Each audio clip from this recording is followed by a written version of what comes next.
My wife said her mom urgently needed her help and left.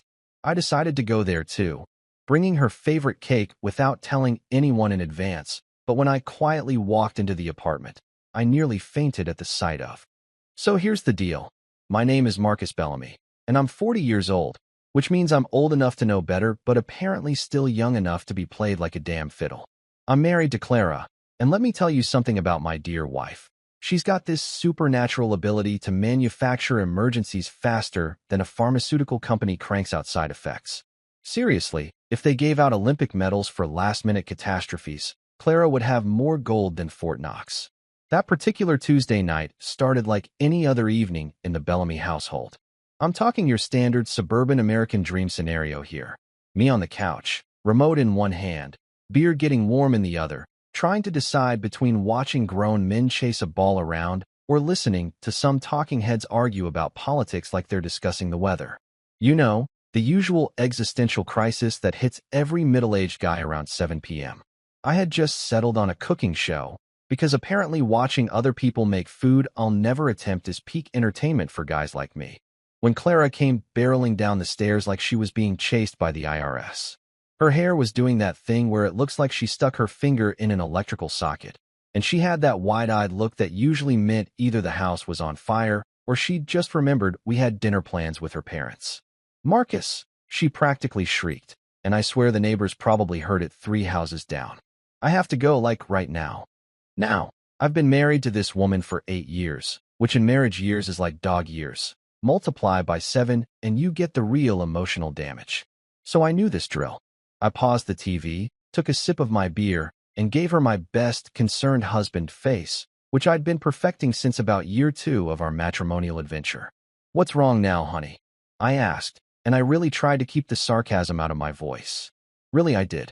But after 8 years of Clara's emergencies, I had about as much sincerity left as a used car salesman on his last day before retirement.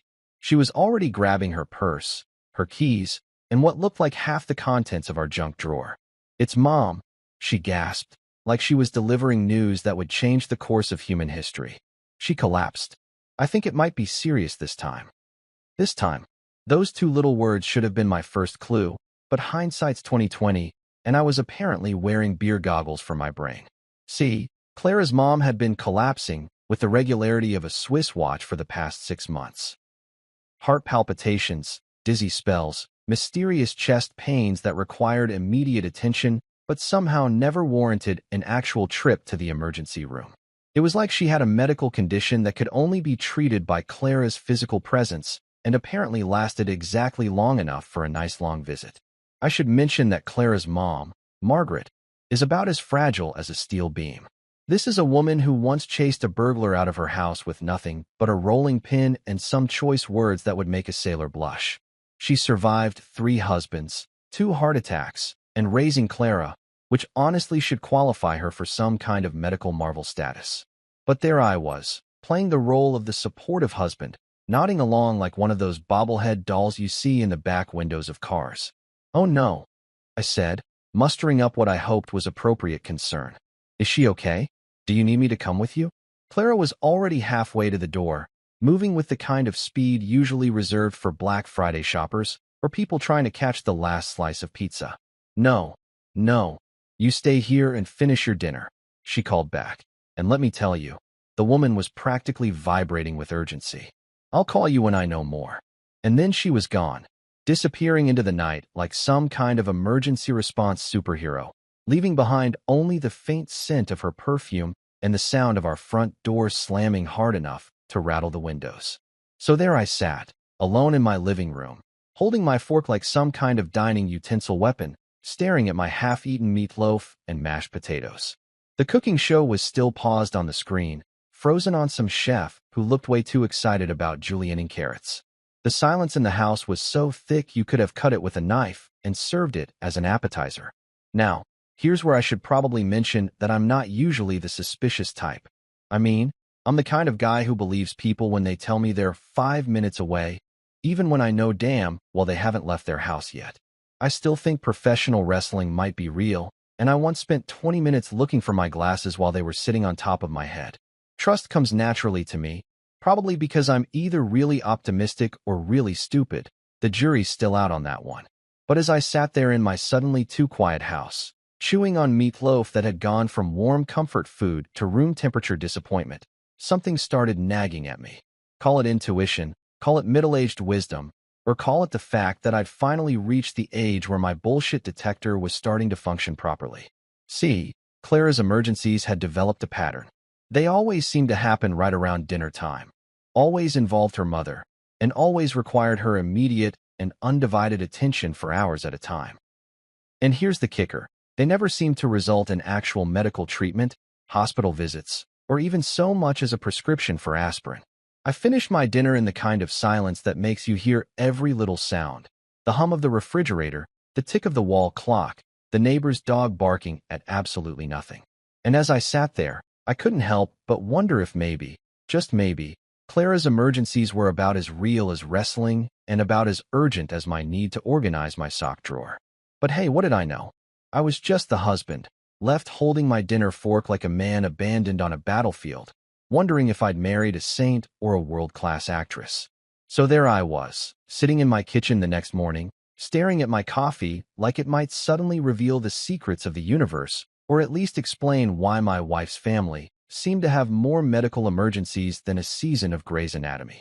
The house felt weird without Clara's constant chatter about her yoga instructor's new boyfriend or her detailed analysis of whatever reality TV drama was currently ruining civilization. Just me, my coffee, and the kind of silence that makes you realize how much noise one person can actually make. That's when inspiration struck me like a lightning bolt, or maybe like one of those cartoon anvils that fall on people's heads. Either way, it hit hard and it hit fast. I was going to be the hero of this story, the knight in shining armor, the husband who swoops in and saves the day with nothing but good intentions, and what I was pretty sure was going to be an epic baking adventure. See, here's what I knew about Clara's mom, Margaret. The woman had exactly 3 weaknesses in this world: Judge Judy reruns, gossip about the neighbors, and red velvet cake. Not just any red velvet cake, mind you, but the real deal. The kind that's so moist it practically melts in your mouth, with cream cheese frosting so perfect it could make grown men weep tears of pure joy. Margaret had been talking about this one bakery's red velvet cake for literally years, going on and on about how it was better than sex, which, knowing Margaret's dating history, wasn't exactly setting the bar stratospherically high, but still.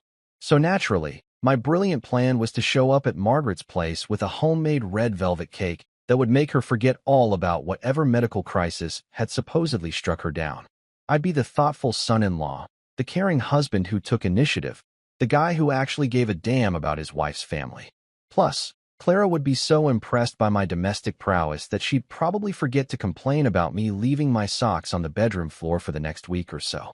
There was just one tiny, insignificant, completely minor problem with this plan. I couldn't bake to save my life. I'm talking about a guy who once managed to burn instant ramen noodles. Not the water, not the bowl, but the actual noodles themselves. I still don't know how that's even physically possible, but I managed it. My culinary skills were so legendary in our household that Clara had basically banned me from the kitchen for anything more complicated than making toast, and even that came with strict supervision requirements. But hey, how hard could baking a cake really be? People have been doing it for centuries, right? Little old ladies in aprons make it look easier than breathing. Besides, we live in the age of the internet, where you can learn literally anything from a YouTube video.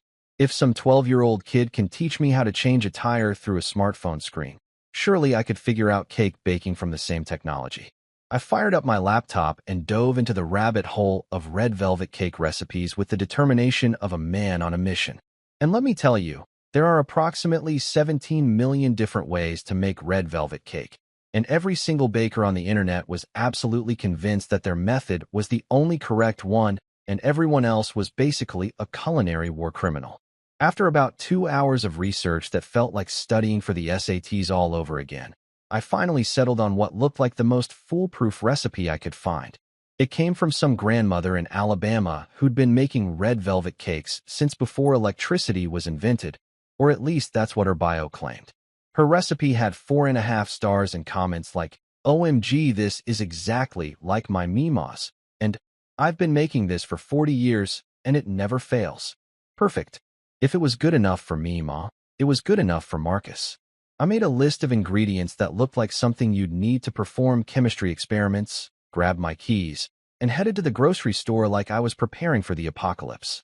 Cake flour, cocoa powder, buttermilk, cream cheese, food coloring, red food coloring, specifically, because apparently regular food coloring wasn't going to cut it for authentic red velvet status. The grocery store adventure was its own special kind of nightmare. I'm standing in the baking aisle, holding my phone with the recipe pulled up, trying to figure out the difference between cake flour and regular flour, while some kid in a grocery store apron looked at me like I'd just asked him to explain quantum physics. Then there was the great red food coloring debate.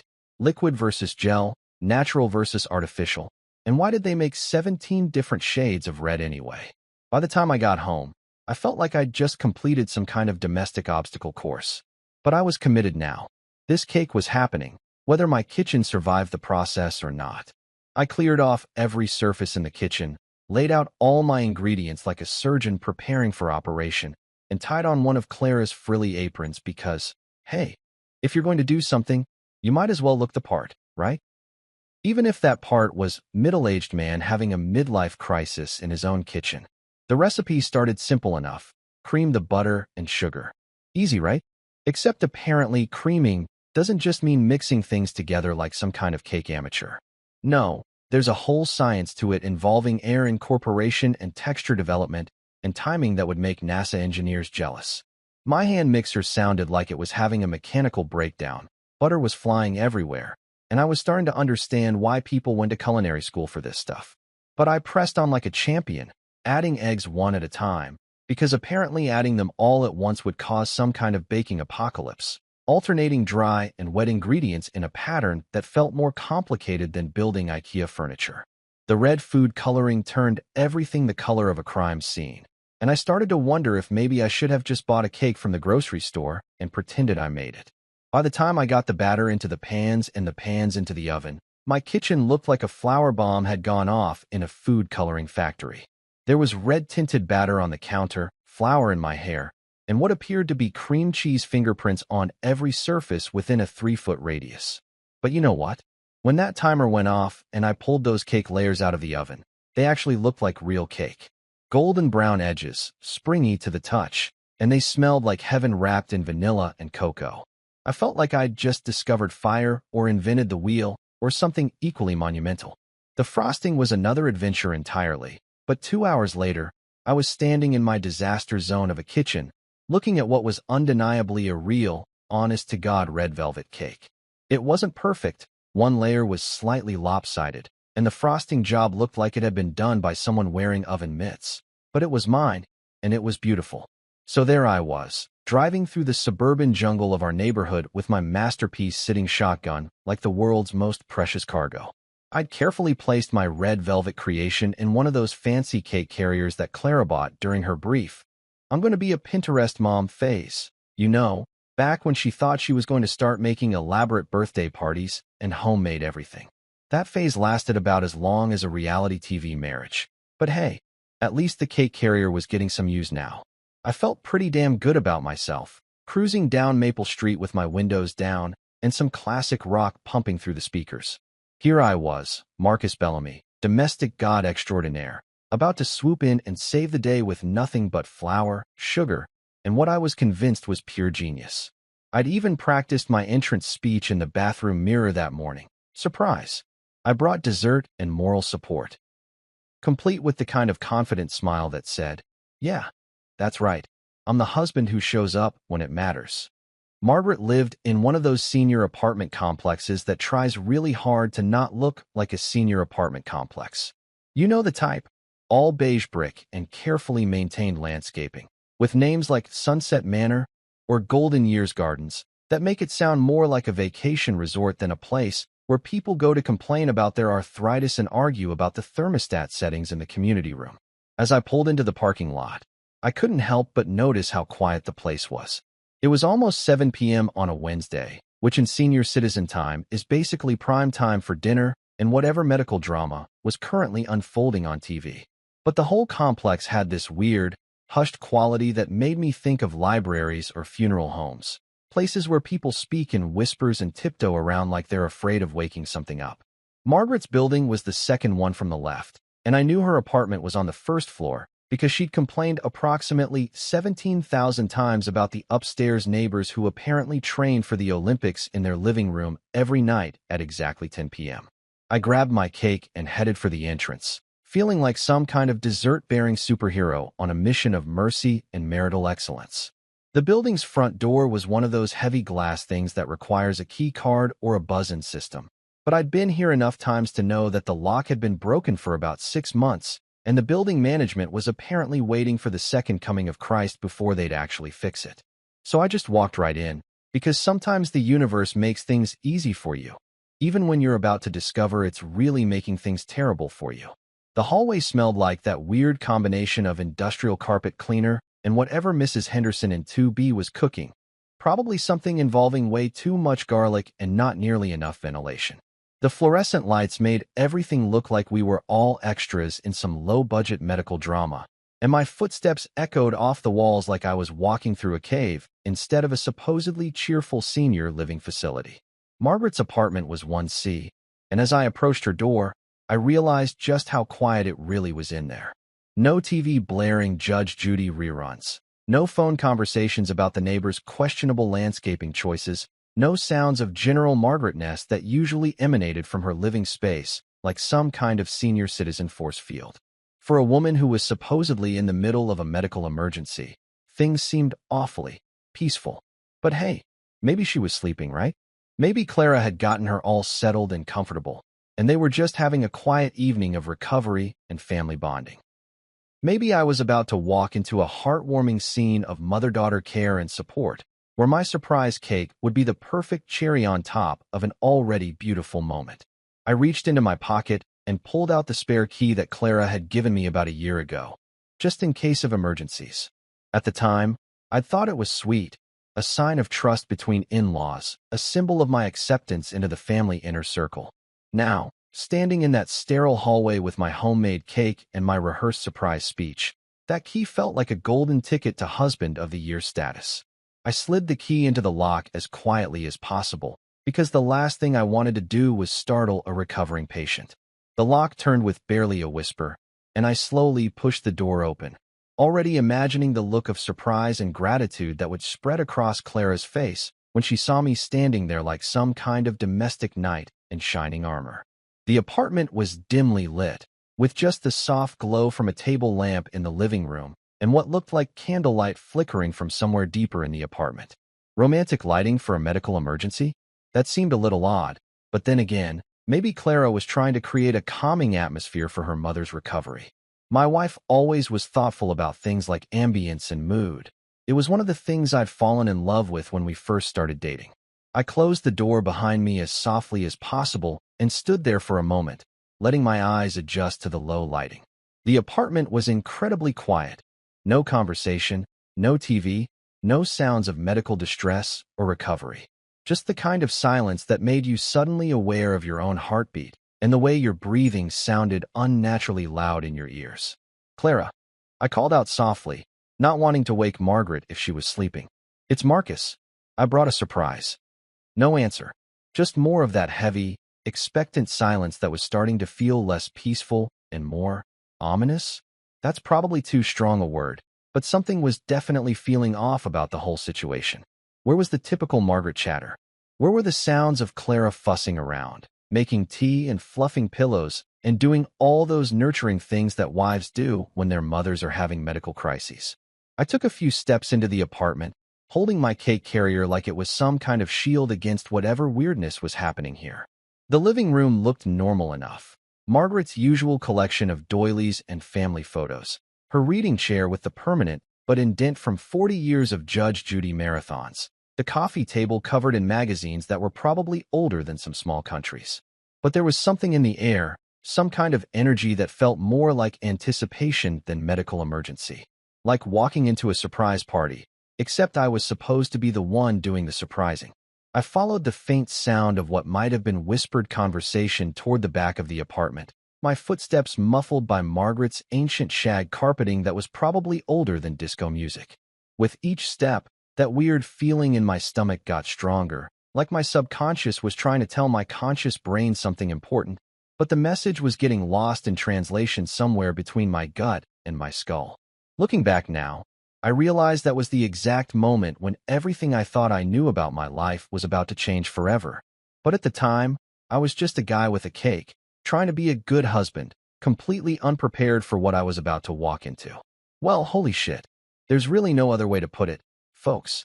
I mean, I could try to be all eloquent and literary about it, maybe throw in some fancy metaphors about shattered dreams and broken trust, but sometimes life hits you with a moment so perfectly, devastatingly clear that all you can do is stand there and think, well, holy shit. Because there they were. My wife Clara and my best friend Julian, cozy as two bugs in a rug on Margaret's ancient floral couch. And when I say cozy, I don't mean they were sharing a blanket while watching Jeopardy and arguing about whether Alex Trebek was better than Ken Jennings. No, this was the kind of cozy that would make a romance novel blush and run away crying. Clara was straddling Julian's lap like she was riding a mechanical bull at some dive bar. Except instead of trying to stay on for 8 seconds, she seemed pretty committed to the long haul. Her hands were tangled in his hair, his stupid, perfectly styled hair that he probably spent more money on than I spend on groceries in a month. And Julian? Julian had his hands all over my wife's ass like he was trying to memorize the geography for a pop quiz later. They were going at it with the kind of enthusiasm usually reserved for Black Friday shoppers or people trying to catch the bouquet at weddings. Lots of heavy breathing, some quality moaning, and the kind of lip-locking that makes you wonder if they were trying to perform CPR on each other's tongues. For a split second, and I mean just a split second, my brain tried to process this scene as something innocent. Maybe Julian had collapsed and Clara was performing some kind of advanced first aid technique they don't teach in regular CPR classes. Maybe this was some new form of medical intervention that involved a lot of grinding and tongue action. Maybe I'd accidentally wandered into an alternate universe where this kind of thing was totally normal behavior for emergency medical situations. But then Clara opened her eyes and saw me standing there in the doorway like some kind of cake-carrying statue, and the look on her face told me everything I needed to know about the reality of the situation. It was the same look she'd given me 3 years ago when I caught her eating the last piece of my birthday cake at 2 in the morning, pure, undiluted. Oh fuck, I've been caught panic. Time did this weird slow-motion thing that you see in movies, where everything becomes crystal clear and hyper-focused. I could see every detail with the kind of clarity that usually requires prescription glasses or hallucinogenic drugs. The way Julian's shirt was unbuttoned and hanging open like he was posing for some cheesy romance novel cover. The way Clara's lipstick was smeared across her face like she'd been making out with a paint roller. The way her hair looked like she'd been wrestling with a tornado, and not in the cute, we just had great sex way, but in the I've been cheating on my husband and didn't expect him to show up with baked goods way. And Margaret? Yeah, Margaret was nowhere to be seen. No collapsed elderly woman, no medical emergency, no oxygen tanks or worried family members hovering around checking pulse rates and calling 911. Just my wife and my best friend, putting on what appeared to be their own private adult entertainment show in a senior citizen's living room. The cake carrier slipped from my hands like my fingers had suddenly forgotten how to grip things. It hit Margaret's shag carpet with this wet, splatting sound that seemed way too loud in the sudden silence that had fallen over the room. Red velvet cake and cream cheese frosting exploded everywhere, creating what looked like the aftermath of a very fancy food fight or maybe some kind of dessert-related crime scene. The cake, my beautiful, homemade, I'm going to be the best husband ever cake, was now decorating Margaret's carpet in ways that were definitely not going to improve the apartment's resale value. Chunks of red velvet scattered like confetti, cream cheese frosting splattered across the coffee table, and the plastic cake carrier rolled across the floor with this hollow, mocking sound that seemed to be laughing at my domestic ambitions. Julian froze like a deer in headlights, or maybe like a cheating best friend caught with his hands literally in the cookie jar. If the cookie jar was my wife's ass and the deer was a lying, backstabbing piece of human garbage. His face went through about 17 different expressions in the span of 2 seconds. Surprise, panic, guilt, and what might have been a brief flash of maybe if I don't move, he won't see me. Like he was dealing with a T-Rex instead of a betrayed husband with really good vision. Clara scrambled off Julian's lap with all the grace of a drunk person trying to get off a waterbed. She smoothed down her skirt, tried to fix her hair, and generally attempted to look like she hadn't just been caught cheating on her husband in her mother's apartment during a fake medical emergency. It was like watching someone try to unring a bell or put toothpaste back in the tube. Theoretically possible, but practically speaking, way too little, way too late. "Marcus," she gasped, and I swear to God, she sounded genuinely surprised, like she couldn't believe I had the audacity to show up unannounced with a cake during her cheating session. "What are you doing here? What was I doing here? What was I doing here? I was being a good husband. You cheating harpy. I was trying to help your allegedly dying mother. I was attempting to score some brownie points by showing up with homemade baked goods like some kind of domestic superhero.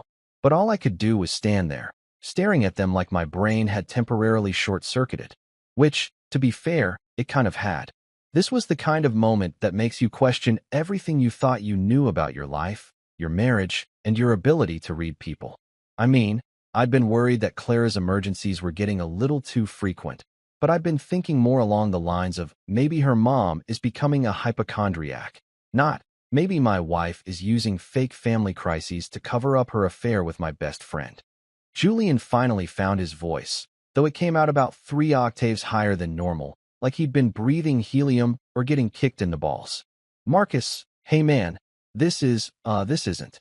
He trailed off, probably because even he realized there was no way to finish that sentence that wouldn't make him sound like a complete moron. What was he going to say? This isn't what it looks like. Because unless they were rehearsing for the world's most realistic community theater production of an affair, it was exactly what it looked like. The silence stretched between us like a rubber band about to snap, filled only with the sound of my heart pounding in my ears, and what I was pretty sure was the distant sound of my marriage crashing and burning like a poorly maintained airplane. And that's when Clara said the dumbest thing possible. "It's not what it looks like." There it was, folks. The single dumbest sentence in the history of human communication, delivered with all the conviction of someone trying to convince NASA that the moon is made of cheese. Clara actually said those words out loud, with a straight face, while standing in front of me with her hair looking like she'd been electrocuted and her lipstick smeared halfway across her cheek like some kind of abstract art project. I just stood there, blinking at her like my brain was trying to process what had to be the most ridiculous statement ever uttered by a human being. Not what it looks like. Really? Because what it looked like was my wife grinding on my best friend's lap like she was trying to start a fire with her pelvis. What it looked like was 2 people who were definitely not performing CPR, unless CPR had gotten a whole lot more interesting since I took that class at the community center.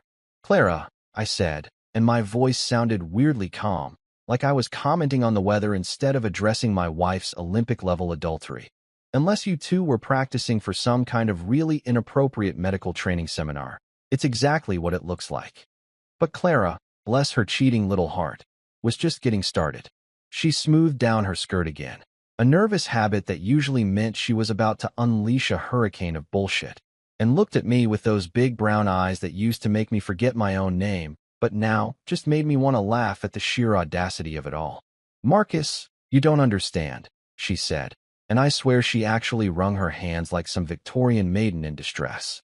Julian was upset about his breakup with Ashley, and I was just comforting him, with her vagina, on his lap, in her mother's apartment, during a fake medical emergency. Sure, that made perfect sense. I mean, that's exactly how I comfort my friends when they're going through tough times. Lots of grinding and heavy breathing and tongue action. It's like therapy, but with more pelvis involvement.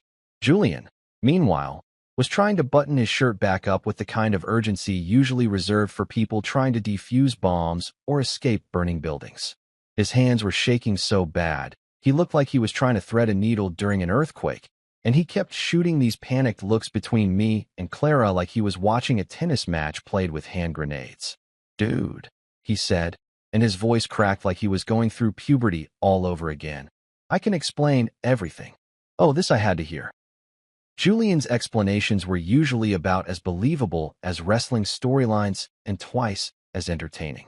This was the same guy who once tried to convince me that the dent in his car came from a really aggressive squirrel, when everyone in the neighborhood knew he'd backed into Mrs. Peterson's mailbox after a night at the sports bar.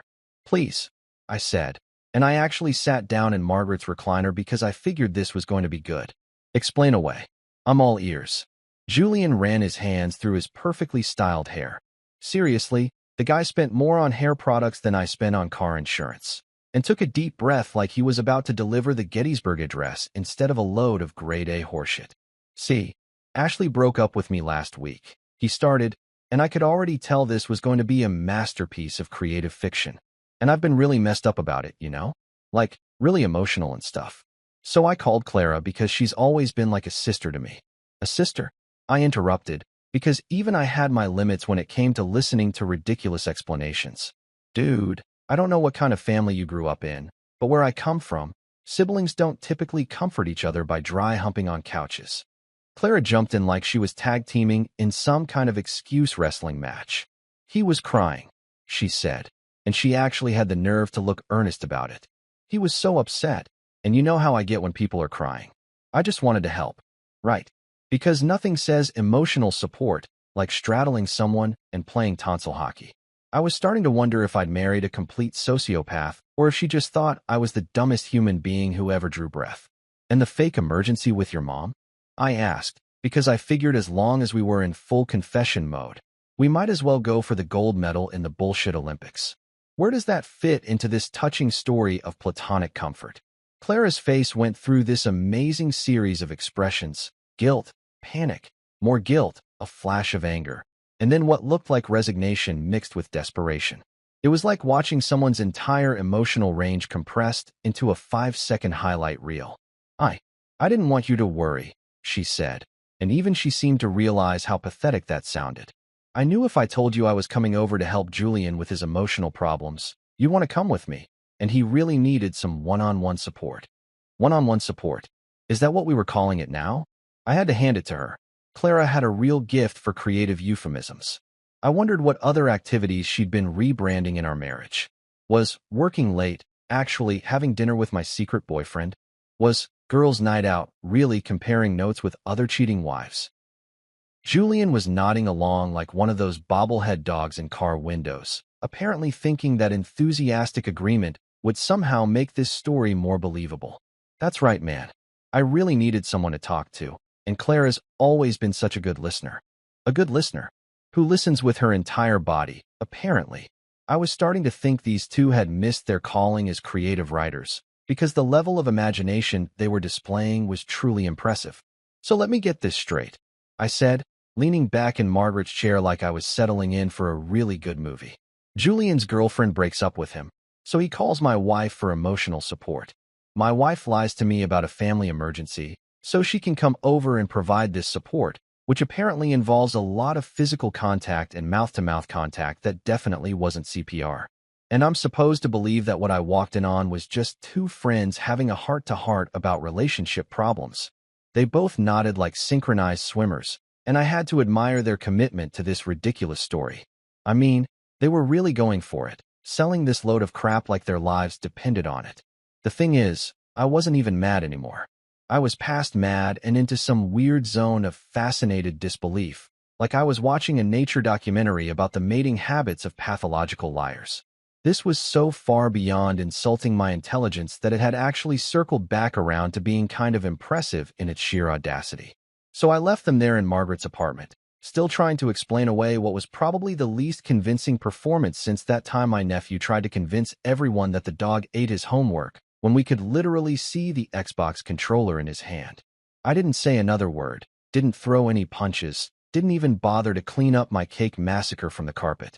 I just walked out of there with the kind of calm that probably should have scared them more than any screaming fit ever could. The drive home was weird as hell. You'd think I'd be rage driving, you know? Screaming at other drivers, punching the steering wheel, maybe playing some angry metal music loud enough to wake the dead. But instead, I found myself cruising along at exactly the speed limit, listening to soft rock, and thinking about how I was probably going to need to cancel our joint Netflix account since Clara would likely be moving out soon. It's funny how your brain works when it's trying to process something that's completely blown up your entire understanding of reality. Instead of focusing on the big picture, like the fact that my wife was cheating on me with my best friend, I was fixated on all these tiny, practical details. Who was going to take care of the lawn? Would I need to learn how to do laundry properly, or could I just keep taking everything to the dry cleaner? Did we have any upcoming dinner plans I needed to cancel? By the time I pulled into our driveway, I'd mentally reorganized my entire life around being a divorced guy, and you know what? It didn't seem that bad. Kind of liberating, actually. No more pretending to care about Clara's yoga instructor's personal drama. No more sitting through those god-awful romantic comedies she loved. No more having to remember which towels were for show and which ones I was actually allowed to use. But first, I figured I should probably check our finances. You know, just to get a clear picture of what I was working with before I started my new life as a free man. Clara handled most of our banking stuff, not because I couldn't do it, but because she'd always been better with numbers, and I'd been happy to let her deal with all the boring financial crap while I focused on more important things like perfecting my fantasy football draft strategy. I fired up the laptop and logged into our joint checking account, expecting to see the usual boring parade of grocery store charges, gas station visits, and the occasional splurge at Target that somehow always ended up costing 3 times more than planned. You know, normal married couple financial stuff. What I found instead made me laugh out loud, which probably wasn't the reaction you'd expect from a guy who'd just discovered that $15,000 had magically vanished from his bank account. But at that point, I was so far beyond normal emotional responses that everything just seemed hilariously absurd. 15 grand. Poof. Gone. Like some kind of financial magic trick, except instead of making a rabbit appear, Clara had made a significant chunk of our savings disappear. And the beauty of it was, she'd been smart about it. No single huge withdrawal that would have triggered alarms. Instead, it was a steady stream of smaller amounts over the past 3 months. 500 here, 1,000 there, 800 for mom's medication, 1,200 for emergency repairs on mom's car.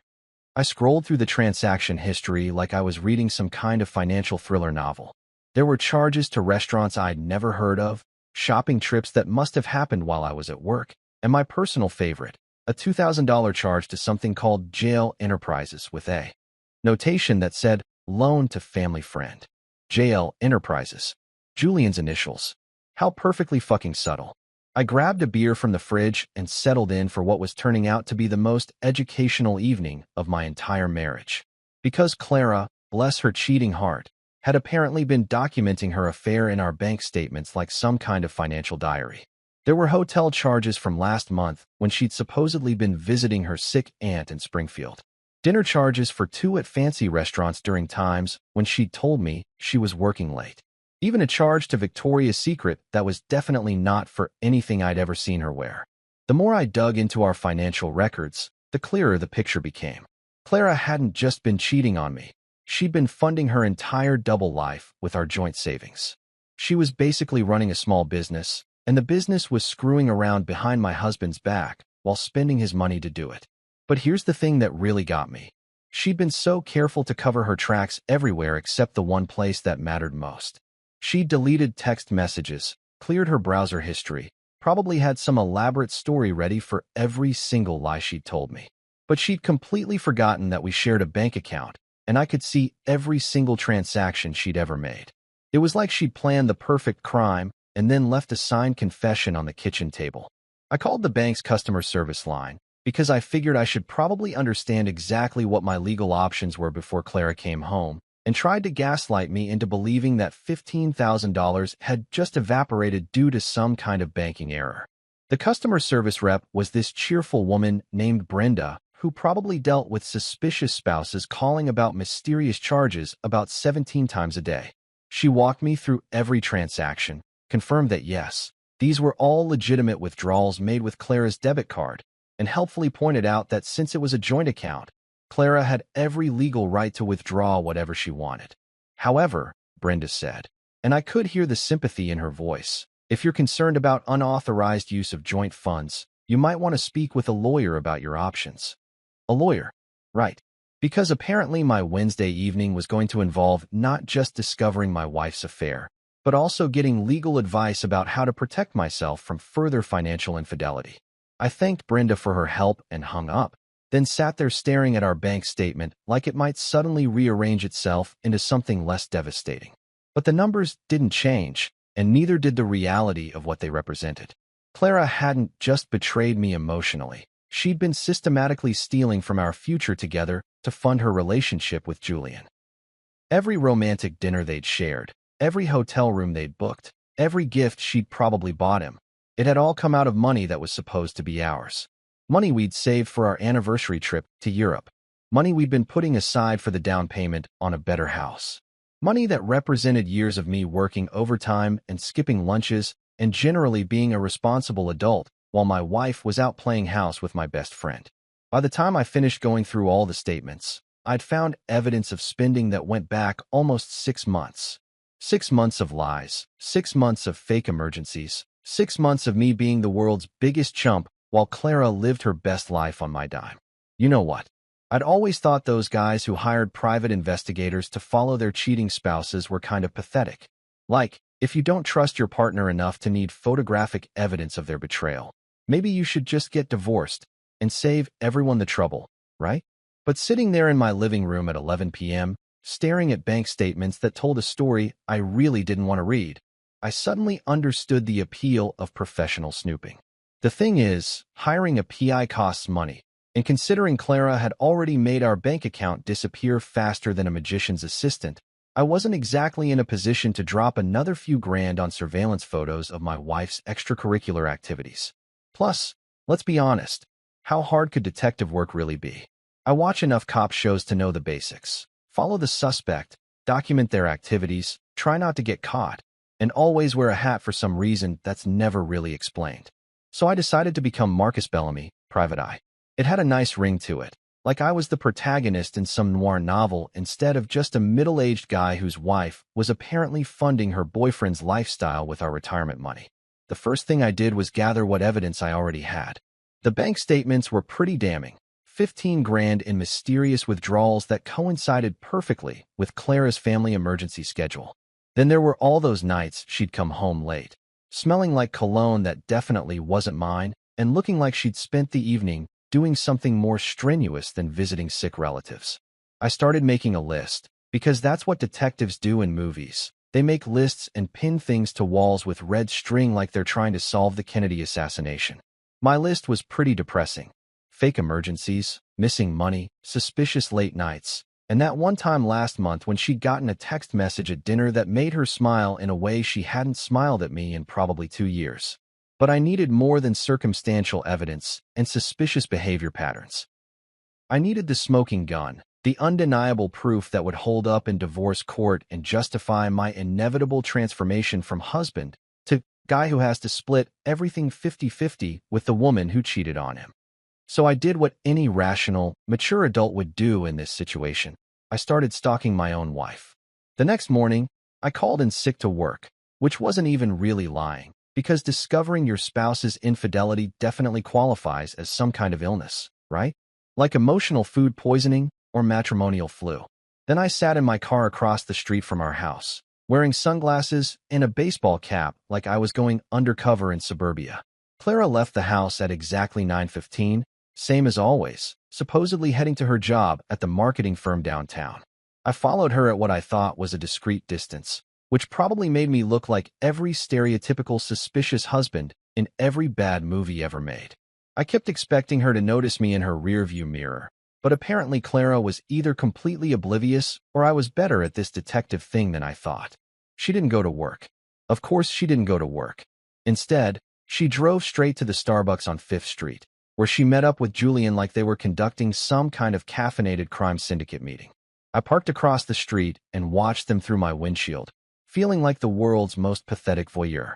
They weren't even trying to be discreet about it. Julian was doing that thing where he leans across the table and talks in hushed, intimate tones that suggest you're discussing either state secrets or how much you want to rip someone's clothes off. Clara was giggling and playing with her hair like she was 16 again and talking to the captain of the football team. I took pictures with my phone, because that seemed like something a real detective would do, though I felt ridiculous doing it. Here I was, a 40-year-old man sitting in his Honda Civic, taking covert photographs of his wife's coffee date, like some kind of suburban paparazzi. If any of my neighbors saw me, they'd probably think I was having some kind of midlife crisis breakdown. After about an hour of watching them flirt over overpriced lattes, they left together. In Julian's car. And here's where things got really interesting, because instead of going to Julian's apartment like I expected, they drove to the Marriott downtown. The same Marriott where Clara and I had spent our 5th wedding anniversary, back when she still pretended to find my jokes funny and didn't flinch when I tried to hold her hand. I followed them into the lobby, staying far enough back that I looked like just another businessman in khakis and a polo shirt. They walked right up to the front desk like they owned the place, and Julian handed over what looked like a credit card, probably one of ours, knowing my luck. The desk clerk handed them a key card, and they headed for the elevators with the kind of casual confidence that suggested this wasn't their first rodeo. They weren't nervous or looking around to see if anyone was watching. They were comfortable, familiar, like this was just another Tuesday for them. I waited in the lobby for about 10 minutes, pretending to read a newspaper while internally debating whether I should march up there and confront them or just sit there and gather more evidence. The mature, rational part of my brain said to wait and document everything properly. The part of my brain that wanted to kick Julian's ass said to storm upstairs and catch them in the act again, maybe with less cake involved this time. I compromised by asking the front desk clerk what room they'd checked into. I told him I was supposed to meet my business associates, but had forgotten the room number, which was technically true if you considered adultery a business transaction, which at this point I kind of did. The clerk, who was probably all of 19 years old and looked like he'd rather be anywhere else on earth, told me they were in room 1247. He also mentioned that they'd booked the room for 3 hours, which seemed like a really specific amount of time unless you were planning to engage in activities that had a fairly predictable timeline.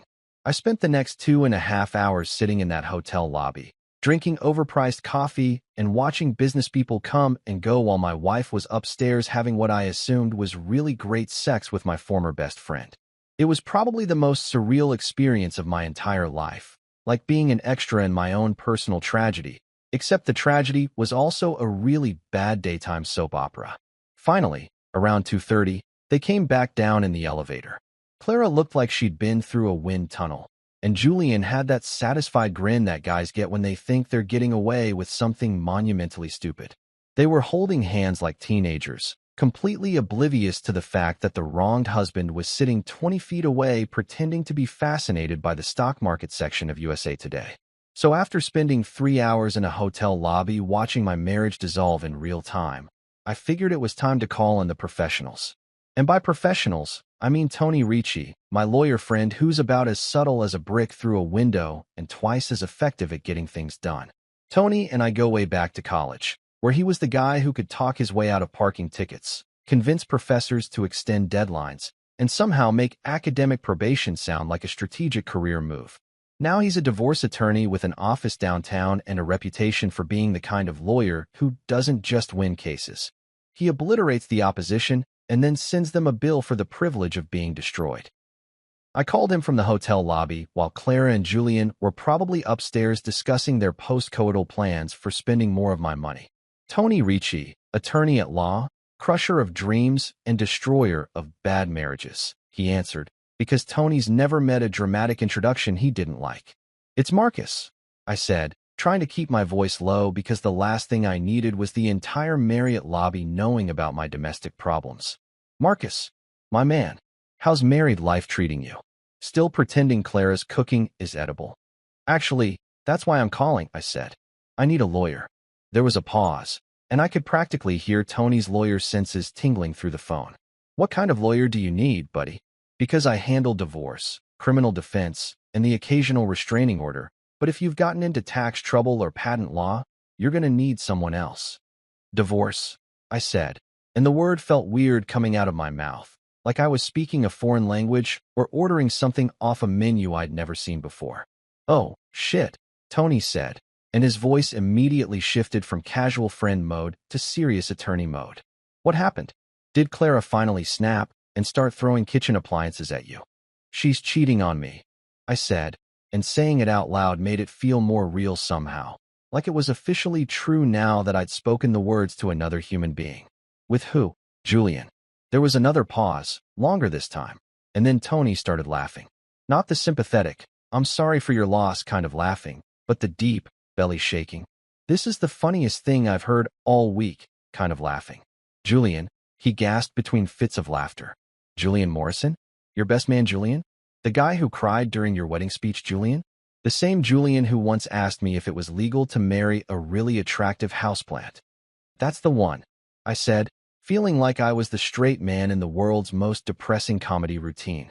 Tony laughed so hard I was genuinely concerned he might choke on his own saliva. "Oh, Marcus, my friend, this is rich. This is absolutely rich.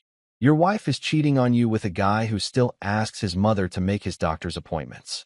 This is like finding out your spouse is having an affair with a golden retriever.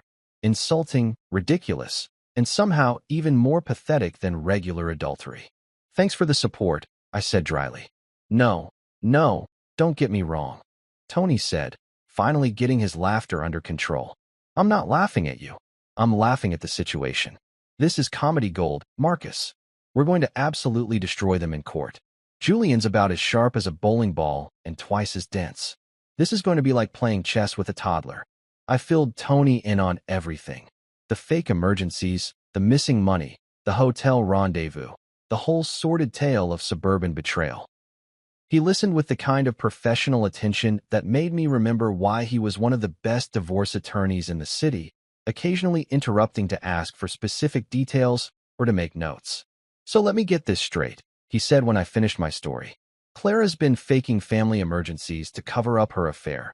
She's stolen 15 grand from your joint account to fund her boyfriend's lifestyle, and you caught them red-handed not once, but twice. That about sums it up.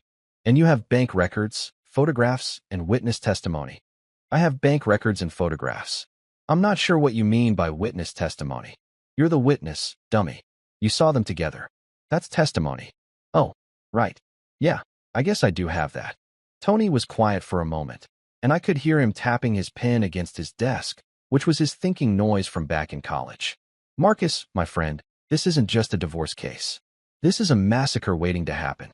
We're not just going to win this thing. We're going to win it so hard that they'll use it as a cautionary tale in law school." "What do you mean?" "I mean we're going to get you everything. The house, the cars, your money back, maybe even Julian's firstborn child if we can figure out how to make that legally binding. This is what we in the legal profession like to call a slam dunk." Tony explained that in cases of adultery with financial fraud, because that's apparently what Clara's money theft qualified as, the wrong spouse typically got a much more favorable settlement. Add in the documentation I'd gathered and the fact that Julian was probably too stupid to hire a competent lawyer, and we were looking at what Tony called a legal Christmas morning. "But here's the beautiful part," Tony continued, and I could hear the glee in his voice. "We're not going to settle out of court. We're not going to make this quick and painless.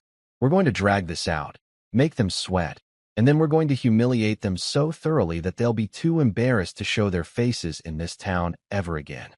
"Is that necessary?"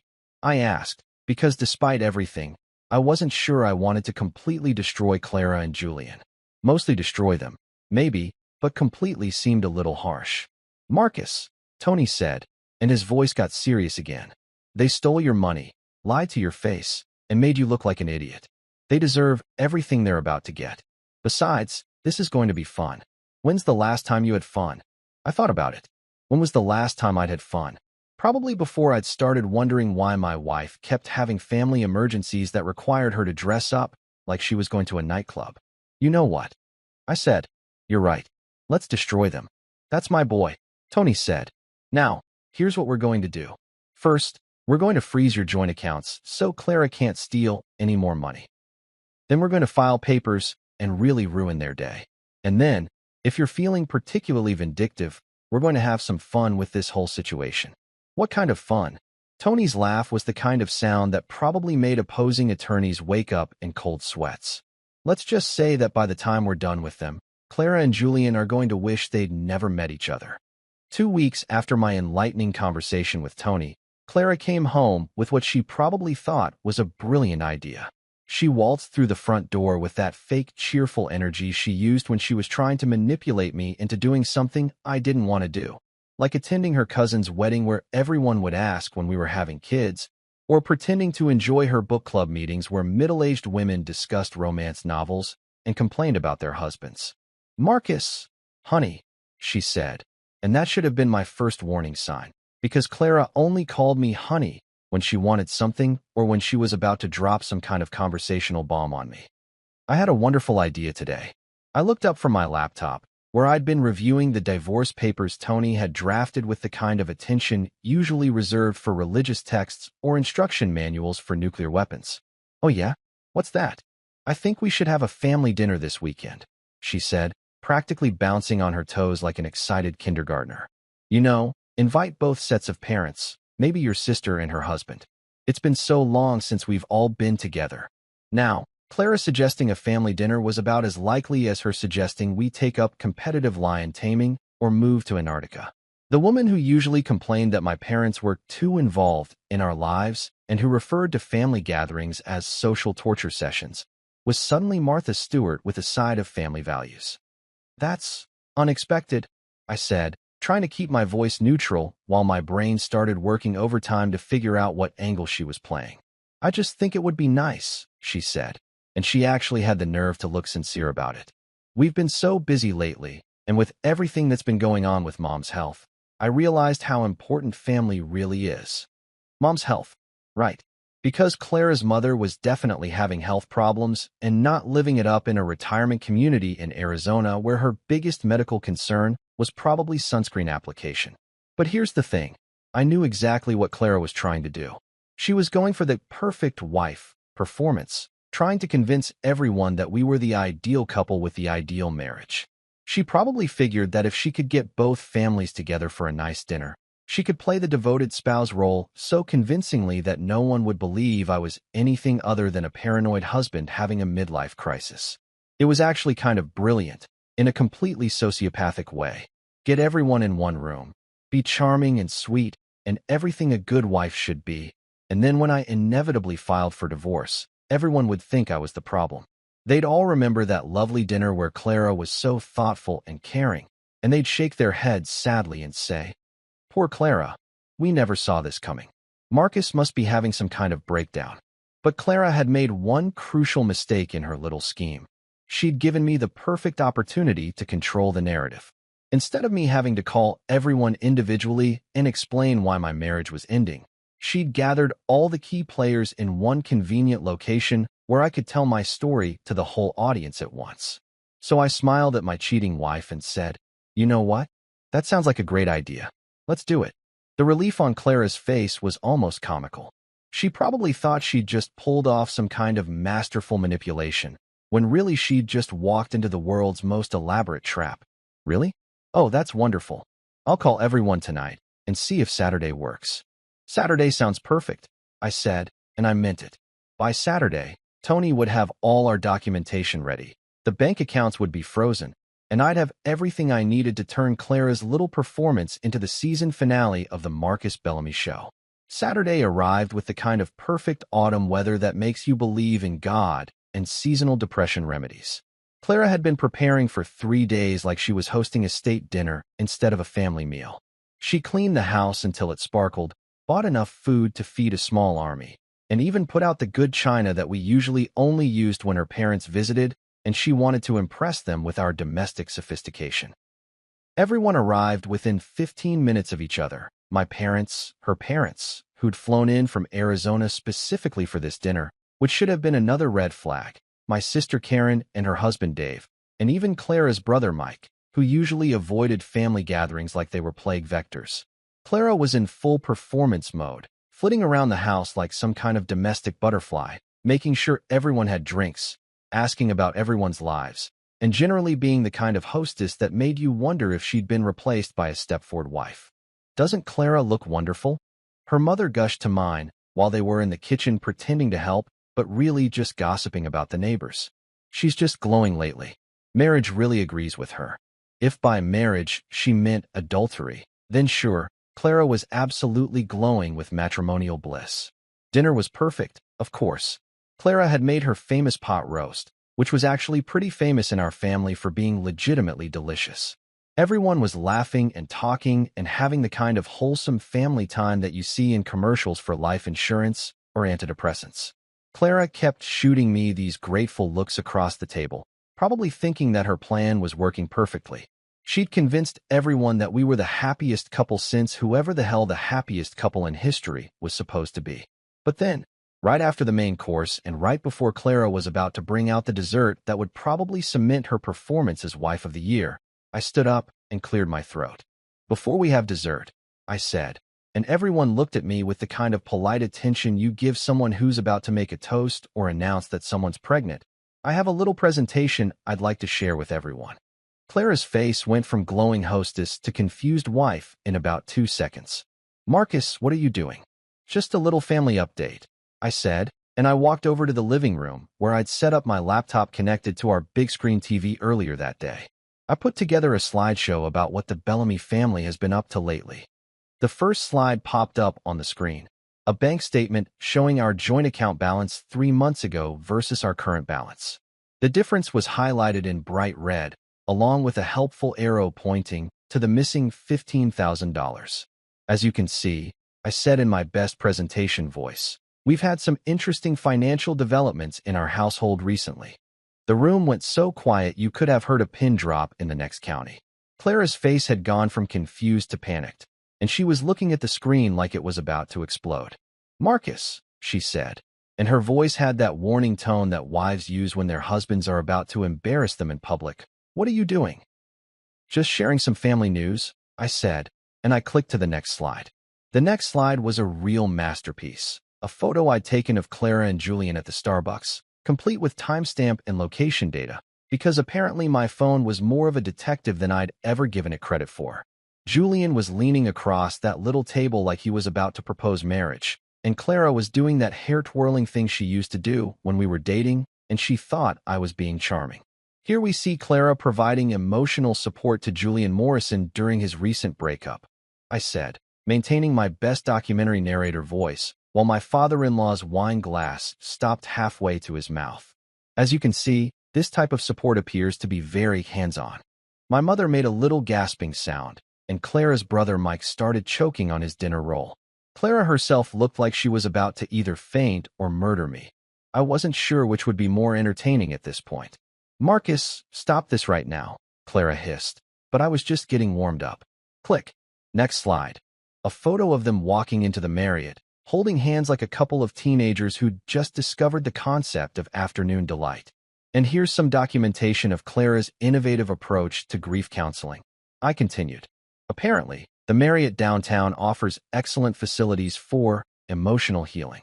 My sister Karen was staring at the screen with her mouth hanging open like she was watching a car accident in slow motion. Her husband Dave was trying not to laugh, which I appreciated because at least someone was enjoying my presentation. "The hotel records show they booked a room for 3 hours, I added helpfully, which seems like either a very long therapy session or a very short vacation. Clara's mother, the same woman who was supposedly dying of mysterious medical conditions in Arizona, looked like she was about to have a real medical emergency right there in my dining room. Her face had gone through approximately 17 different shades of red, and she was clutching her pearls like they were life preservers. "Clara Marie Bellamy," she said in the voice that mothers everywhere reserve for when their children have disappointed them on a cosmic level. "What is the meaning of this?" But I wasn't done yet. Oh no, I was just hitting my stride. Click. Next slide. A receipt from Victoria's Secret, dated 2 weeks ago, showing the purchase of what the receipt cheerfully described as intimate apparel and romantic accessories. The total? $237 from our joint credit card.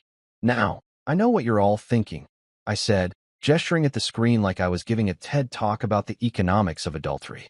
"Marcus, maybe Clara bought those things for you. Maybe she was planning a romantic surprise."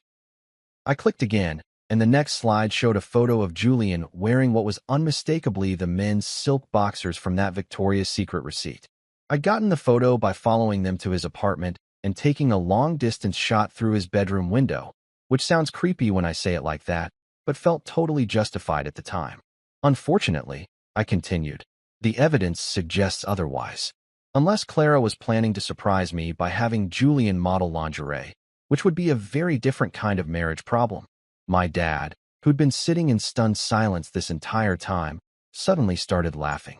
Not the polite, uncomfortable laughter you do when someone tells a bad joke at a funeral, but the deep, belly-shaking laughter of a man who'd just witnessed the most spectacular act of revenge in suburban history. "Marcus," he said between chuckles, "this is the most thorough divorce presentation I've ever seen. You should have been a lawyer." Clara was crying now, but they weren't tears of remorse or shame. They were tears of pure, undiluted fury. She looked like she wanted to grab the laptop and throw it through the window, preferably after throwing me through the window first. "You bastard," she sobbed. "How could you humiliate me like this in front of our families?" "Humiliate you?" I asked, and I actually felt genuinely confused by her outrage. "Clara, you humiliated yourself. I just provided the visual aids." Julian chose that moment to make his grand entrance, because apparently he'd been hiding in the kitchen during my entire presentation like some kind of adulterous coward. He came slinking into the dining room looking like a deer caught in the headlights of an oncoming divorce settlement. "Hey everyone," he said weakly, and you could practically see him trying to calculate whether he could make it to the front door before my dad decided to introduce him to some old-fashioned parental justice. "Julian," Clara's father roared, and I swear the windows rattled. "What the hell do you think you're doing in my son-in-law's house?" "I can explain," Julian said, which was becoming his catchphrase at this point. "No need," I said cheerfully. "The slideshow pretty much covers everything." And that's when Clara completely lost it. She started screaming about privacy and betrayal and how I was a terrible husband who drove her into another man's arms. She threw her napkin at me, which was about as threatening as being attacked by an angry butterfly, and then she stormed upstairs to pack her things while Julian stood there looking like he'd rather be anywhere else on earth. The aftermath was actually kind of beautiful, in a twisted way. Both sets of parents spent about an hour lecturing Clara and Julian about the sanctity of marriage and the importance of not being lying, cheating pieces of human garbage. My mother-in-law kept apologizing to me like she was personally responsible for raising a daughter who thought adultery was an acceptable hobby. Clara packed 2 suitcases and left with Julian in his stupid sports car, but not before stopping in the doorway to deliver what she probably thought was a devastating parting shot. "You'll regret this, Marcus," she said. "You'll never find anyone who loves you like I did." "Clara," I said, looking around at the wreckage of our dinner party and feeling lighter than I had in months. "If this is what you call love, I'll take my chances with indifference." 6 months later, I was sitting in my kitchen, in my house, eating my cake, celebrating the finalization of the divorce. Tony had been as good as his word. I got the house, the cars, and every penny of that $15,000 back, plus interest and attorney's fees. Clara and Julian had apparently moved to some godforsaken town in Nevada where they could be broke and unfaithful together. The cake I was eating? Red velvet, of course. Homemade by yours truly, because it turns out I'm actually pretty good at baking when I'm not distracted by lying wives and cheating best friends. I'd even gotten better at the frosting situation. No more lopsided layers or oven mitt decorating techniques. When people ask me what happened to my marriage, I just grin and tell them the truth. My wife ran off with my best friend, and I got the house, the cake recipe, and peace of mind. Guess who's laughing now?